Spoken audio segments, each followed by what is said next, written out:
Oublions cette tour en arrière-plan, nous sommes sur le Vieux-Port en 1930. Elles sont poissonnières, ils sont dockers. Fanny, Marius et Pagnol se promènent sur le quai. Le Mistral s'est invité, intemporel. Ce décor est monté sur un petit bout de la digue du Grand Large. Oui, c'est ça. Le critique, c'est ici. Ici, il faut vraiment envoyer, quoi. Derrière ses lunettes oranges se cache César, le personnage, et Daniel Auteuil, le comédien-réalisateur. Il manque pas grand-chose, hein. Faut être heureux. Deux films sont tournés simultanément, Fanny et Marius. Les 30 décorateurs sont dirigés par Christian Marty. Il s'est inspiré de l'univers de Pagnol, mais aussi du vrai port d'époque.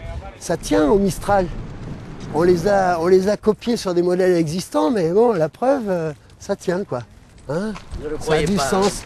Oh, monsieur Auteuil, comme vous êtes beau!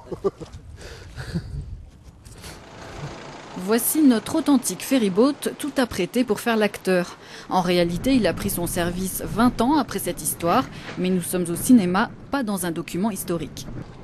On s'autorise plein d'anachronismes. Des volontaires et des involontaires d'ailleurs.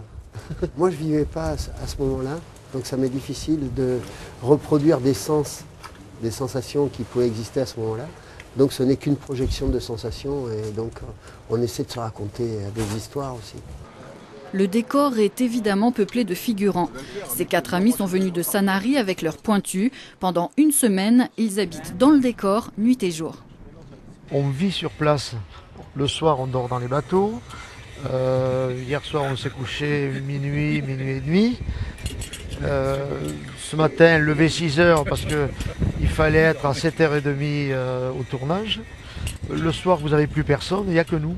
On a pris du poisson que la poissonnière avait et qu'il avait mis au congélateur.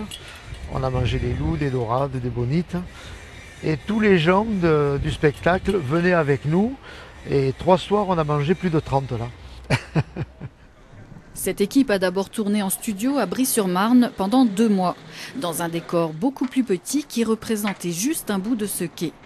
De la même façon qu'une musique, une lumière ou un comédien, le décor s'adresse à nos sens et cherche à nous émouvoir.